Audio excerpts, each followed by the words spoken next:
Today on RHS Exclusives, we travel all the way to Austin, Texas to get an interview with Rooster Teeth Productions.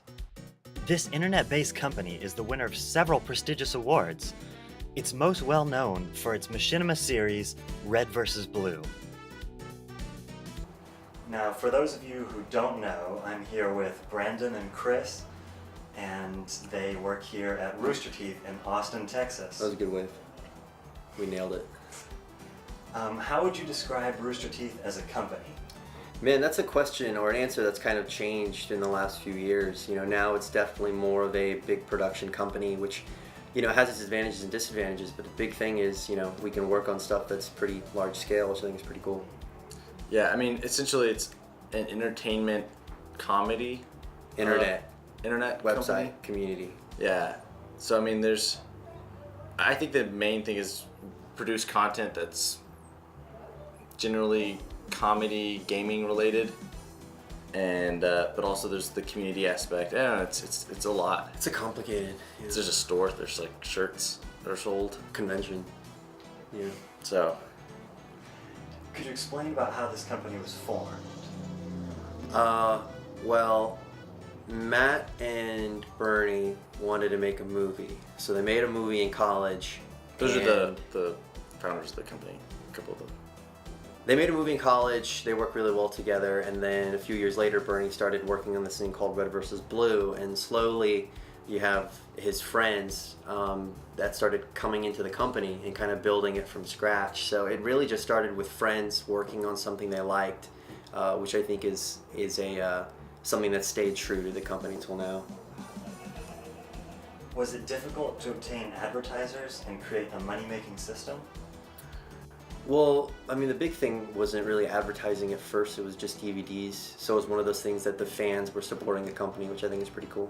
Yeah, and I mean, I think some of it too is Rooster Teeth's been around for like 10 years at this point, which is before YouTube, and I mean, Red vs. Blue is one of the first internet series, web series, and there's always been like that fan base and the community there from the beginning. So as far as building the company and making it grow, it's like being there so early and continuing to support the community has helped a lot, I think. Yeah, and then advertisers see that and they see that connection and they realize that it's something they want to be a part of.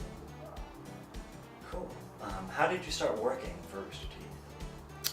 Well, Chris and I both came from a TV station that Matt and Bernie came from. In college. Yeah, and it's weird because we both kind of met them at a film festival way back when, and that kind of was the seed of our employment. Chris made a few contract videos. Yeah, he was at, Matt and Bernie were judges at the film festival that Brandon had organized, and they, after seeing some of the films that we'd made, contacted me and a couple of my friends about doing contract work, and I did some contract projects, freelance stuff, and then eventually was hired full time. So, I mean, I wouldn't normally think of going to a film festival as a way of getting a job, but yeah, I mean, it's supposed to now that I think about it, but it doesn't really happen. But I guess that's funny. In this instance, it did happen, so that's cool. What inspired you to go into this field?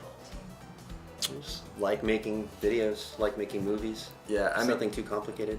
I started doing making movies with my friends when I was, in 9th grade in high school, and soon after I did a sketch comedy show on public access, and so then when I graduated from high school and went to college, I started doing more sketch shows and more TV shows on public access, and then that soon transitioned to the internet stuff, and then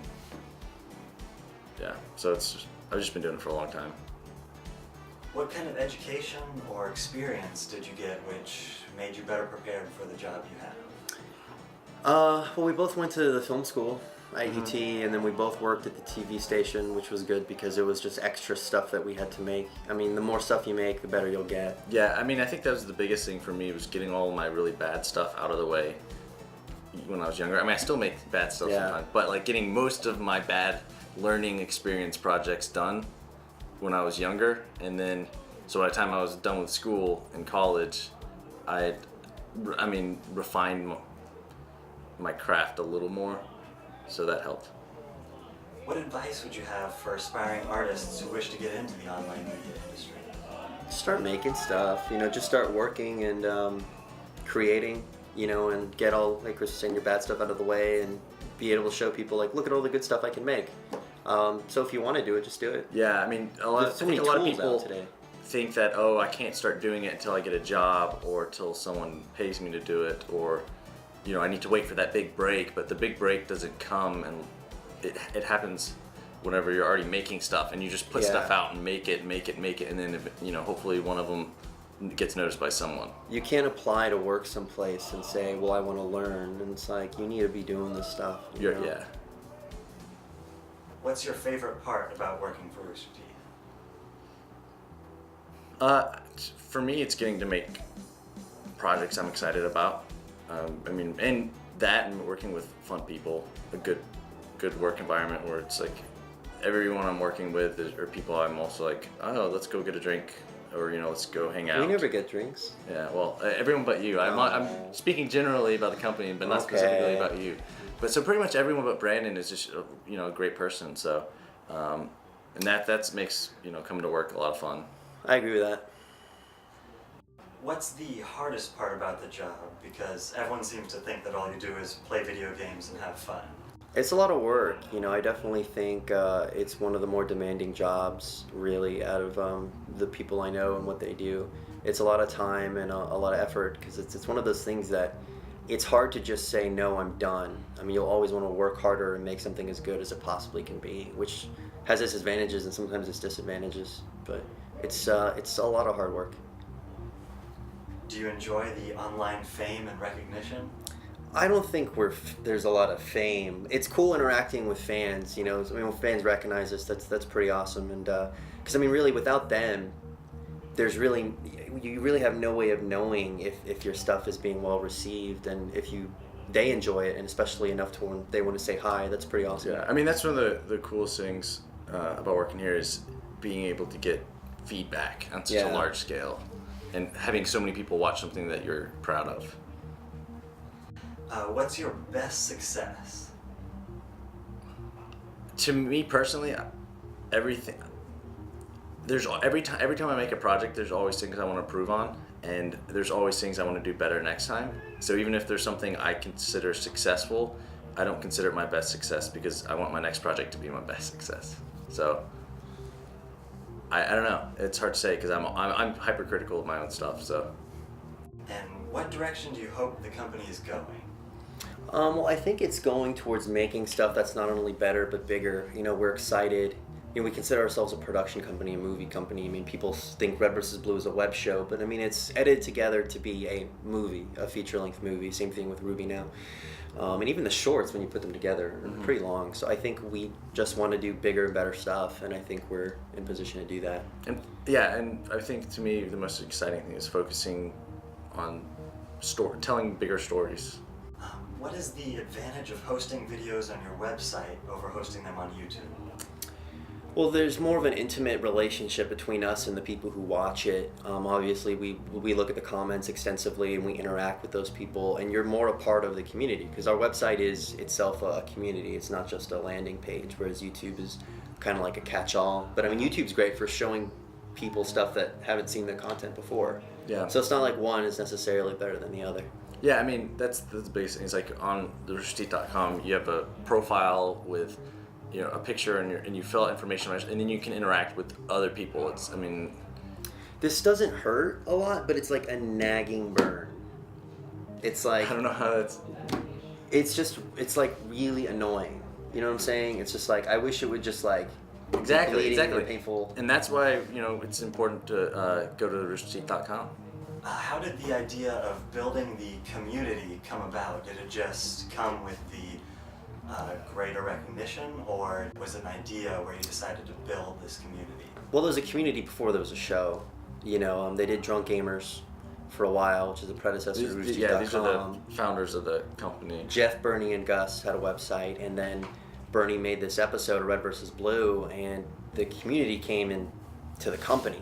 They're the ones with their response that kind of drove this thing to exist. So I would definitely say the community came first. And also the fact that this company existed before YouTube, so having that system, a forum where people can comment and discuss things, that's always been there. Yeah. And that it just kind of grew from there. Even the name of the company is derived from a joke that the fans really liked. Like, people like the cockbite joke, so the name of the company, Rooster Teeth. If there was any advice you could have given your past self, what would it be?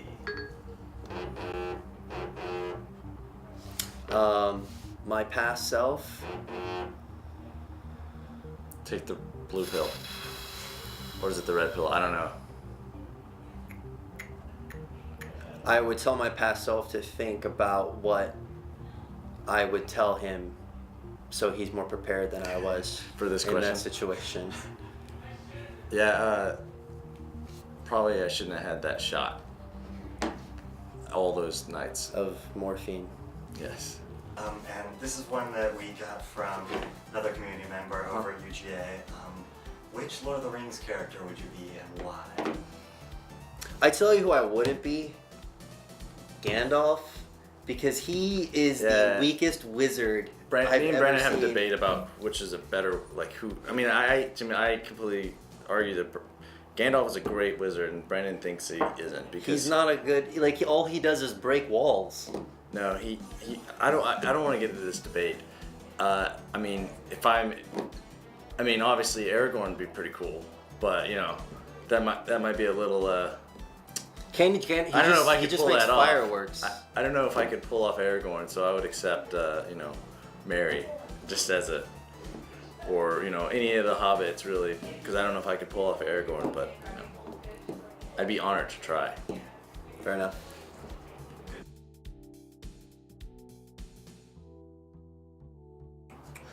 I mean, we wouldn't be here without the fans. I mean, I think that's the one thing we appreciate more than anything else. Like, I mean, like going to RTX too, to interact with them so, not romantically, what's the word? Intimately, is pretty amazing. So without them, we really wouldn't be anything. So yeah, thank you everyone for your support and for watching stuff, because that's awesome. It hurts. Well, thank you very much for your time. It was a pleasure to be here. And Thank you. hope you guys have good luck in the future. Cool, thank you very much.